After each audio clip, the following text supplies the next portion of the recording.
மிக அழகான இந்த விழாவினை ஏற்பாடு செய்த ராக்ஃபோர்ட் டைம்ஸ் அவர்களுக்கு முதலில் என்னுடைய வாழ்த்துக்களை நான் தெரிவித்துக் கொள்கிறேன்.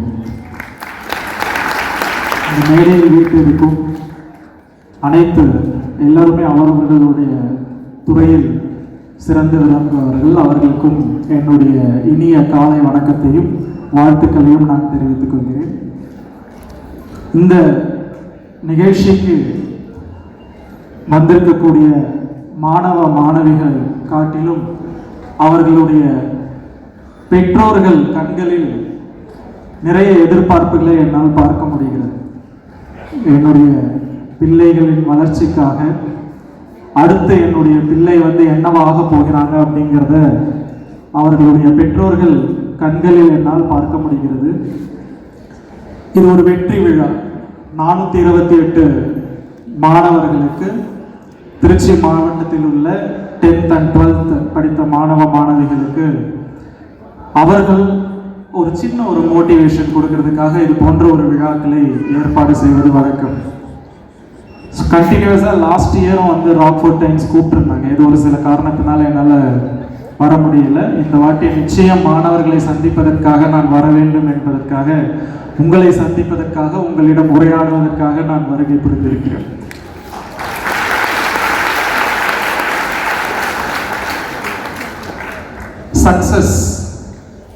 சக்சஸ்னா என்ன, வெற்றினா என்ன? மாணவர்கள் 10th கண் விழித்து படித்து முதல் மதிப்பெண் எடுத்திருக்கிறார்கள். இது வெற்றியா? வெற்றியின் பாதையா? வெற்றியா? வெற்றியின் பாதையா? வெற்றியின் துவக்கமா? ஓகே, 12th நல்லா கஷ்டப்பட்டு படிச்சு 12th நல்ல மதிப்பெண்கள் பெற்றிருக்கீங்க. அது வெற்றியா? வெற்றியின் பாதையா? வெற்றியின் பாதையா? துவக்கம், பாதை. நல்ல ஒரு காலேஜில் ஜாயின் பண்ணுறீங்க, நல்ல ஒரு காலேஜில் ஜாயின் பண்ணி நல்ல ஒரு வேலை கிடைத்து விட்டது, நல்ல கை நிறைய சம்பாத்தியம். அது வெற்றியா? வெற்றியின் பாதையா? அதுவும் துவக்கம் தான். நல்ல லைஃப்பில் செட்டில் ஆகிட்டு ஒரு 60 வயசு ஆயிடுச்சு, நல்ல ஒரு ஃபீல்டில் நீங்கள் நல்லா ஷைன் பண்ணி ரிட்டையர்ட் ஆகிற ஸ்டேஜில் வந்துட்டீங்க. அது வெற்றியா? வெற்றியின் பாதையா? வெற்றியின் பாதை தான். சக்சஸ் அப்படிங்கிறதுக்கு அது ஒரு பிம்பம். It's not a reality. Success change ஆகிட்டே இருக்கும். காலையில் ஒரு குழந்தை பிறந்து எழுந்திரிச்ச உடனே நடந்தாலே அந்த குழந்தைக்கு சக்சஸ் இல்லையா? கைப்பிடிச்சு யாரையும் துணை இல்லாமல் தன்னுடைய 2 கால்களால் நடப்பது தான் அந்த குழந்தையினுடைய வெற்றி. அது போன்ற ஒவ்வொரு மாணவர்களுக்கும் வெற்றி மாறிக்கிட்டே இருக்கும்.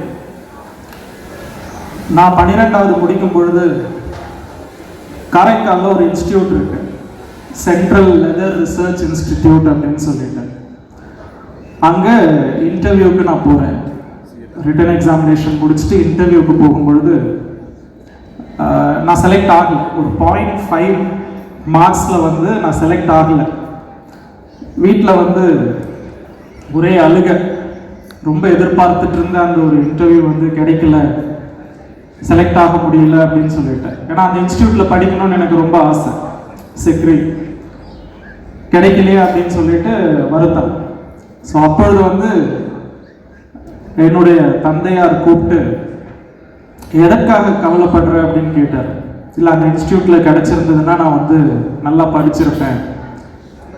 சரி, கிடைக்கல, அடுத்து என்ன பண்ண போற? அடுத்து வேற ஒரு காலேஜில் சேர்ந்து என்ன படிக்கணும்னு நினைச்சனோ அதை படிக்க போறேன். ஸோ நீ இதில் தோல்வி அடைஞ்சிட்டேன்னு நீ நினைக்கிறியா அப்படின்னு கேட்கும் பொழுது, ஆமாம், அஃப்கோர்ஸ் அது கிடைச்சிருந்தா நான் நல்லா சந்தோஷமா படிச்சிருப்பேன், கிடைக்கலன்னா தோல்வி தானே அப்படின்னு சொல்லும் பொழுது அவர் சொன்னார், தோல்வி அப்படின்னு நீ நினைச்சாதானே அது தோல்வி. இன்னொரு காலேஜில் போயிட்டு உன்னால சக்ஸஸ்ஃபுல்லாக அந்த காலேஜில் இருக்க கோர்ஸை கம்ப்ளீட் பண்ணிட்டு வர முடியாதா? லைஃப்பில் உனக்கு ஓப்பன் பண்ண வேண்டிய விஷயங்கள் நிறைய இருக்கிறது. உன்னுடைய எதிர்பார்ப்புகளை பூர்த்தி செய்யக்கூடிய விஷயங்கள் நிறைய இருக்கிறது. இந்த ஒரு பிம்பத்திலிருந்து நீ முதல்ல வெளியில வரணும். எவன் ஒருவன் வந்து வெற்றியையும் தோல்வியையும் சமமாக பார்க்கிறானோ அவன் சாதனையாளர். சமமாக பார்க்க வேண்டும். தோல்வி வந்துருச்சா, ஃபைன், நோ இஷ்யூஸ்.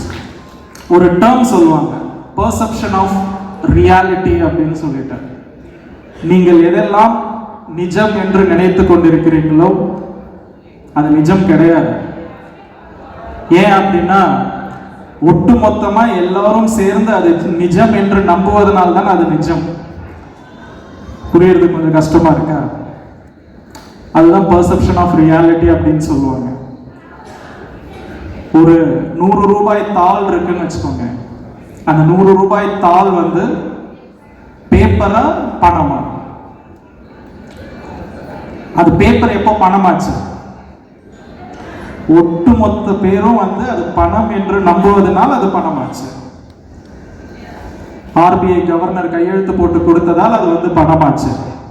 ஸோ அந்த பெர்செப்ஷன் ஆஃப் ரியாலிட்டி அப்படிங்கிறத எந்த ஒரு மாணவர் வந்து உணர்கிறீர்களோ அவர்கள் நிச்சயமாக சாதனையாளர்களாக வர முடியும்.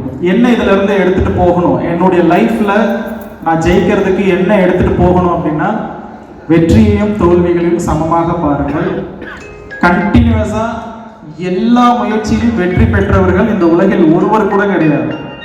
தோல்வியே சந்திக்காத மனிதர்கள் இந்த உலகில் ஒருவர் கூட கிடையாது. மேபி ஏதாச்சும் ரோபோட்டா இருக்கலாம், இல்ல வேற ஏதாவது ஏலியன் ஸ்பீஷியஸா இருக்கலாம்.